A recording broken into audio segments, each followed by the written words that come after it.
नमस्कार मित्रांनो, मी हेमंत.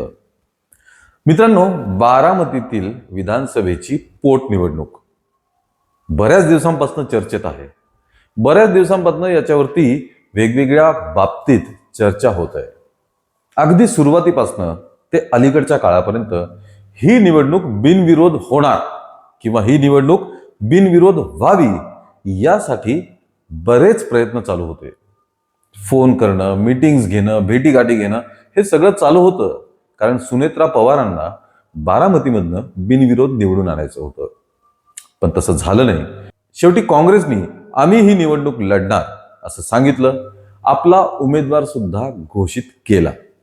बारामतीतून आकाश मोरे हे काँग्रेसचे उमेदवार असणार आहेत.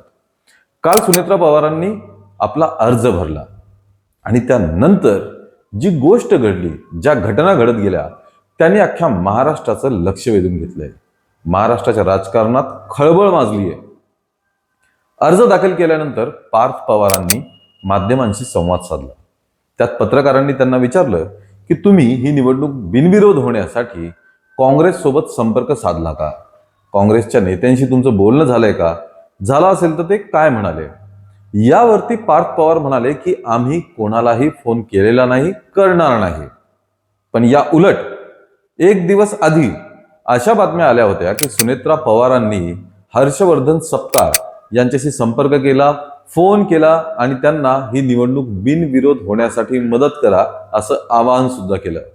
सुनील तटकरे तर इथपर्यंत म्हणाले होते की आम्ही मल्लिकार्जुन खरगे जे काँग्रेसचे अध्यक्ष आहे, आम्ही त्यांच्याशी संपर्क करू, त्यांच्याशी संवाद करू आणि ही निवडणूक कशी बिनविरोध करता येईल या बाबतीत प्रयत्न करू.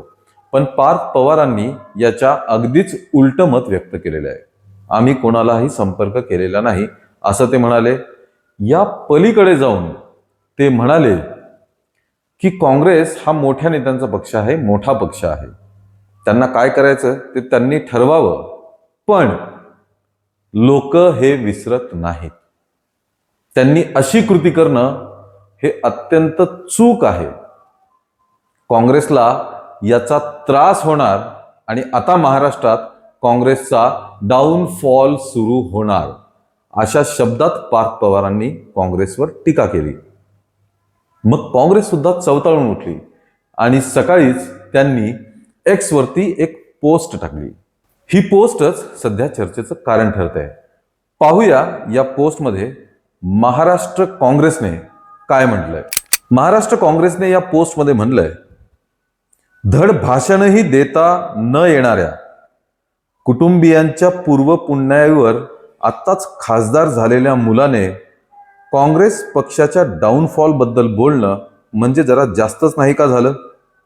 स्वतःच्या वडिलांच्या संशयास्पद अपघाती मृत्यूनंतर लगेच जमीन घोटाळ्यातील चौकशीतून बचावासाठी राजकीय सोय म्हणून शांत राहणाऱ्या महाशक्तींसमोर सरेंडर झालेल्या या कृतघ्न मुलाने काँग्रेस पक्षाबद्दल न बोललेलंच बरं राहील. या मुलाच्या वडिलांना न्याय मिळवून देण्यासाठी कर्नाटक सरकारने त्यांच्या राज्यात FIR नोंद करून घेतला. तिथे काँग्रेस पक्षाचं सरकार आहे. काँग्रेस पक्षाचे बारामती विधानसभेतील उमेदवार त्या संशयास्पद अपघाताचा महाराष्ट्रात गुन्हा नोंद करा, मी निवडणुकीतून माघार घेईल अशी मागणी करत आहेत. यावरही या कृतघ्न मुलाने बोलायला हवे.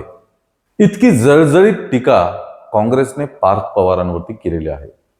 म्हणजे अगदी शांततेत बिनविरोध ही निवडणूक होईल अशी जेव्हा चर्चा होती, त्या चर्चेचं रूपांतर आता मोठ्या राजकीय वादात झालेलं आहे. काँग्रेसने इतकी जळजळीत टीका पार्थ पवारांवरती केली. पार्थ पवारांनी सुद्धा काँग्रेसचा डाऊनफॉल लोक लक्षात ठेवतील अशा पद्धतीची वक्तव्य केली. त्यामुळे हा वाद आता पुढे चालून अधिक मोठा होण्याची चिन्ह आहेत. या उलट शरद पवार यांनी देखील महाविकास आघाडीचा धर्म राखत काँग्रेसची बाजू घेतली आहे.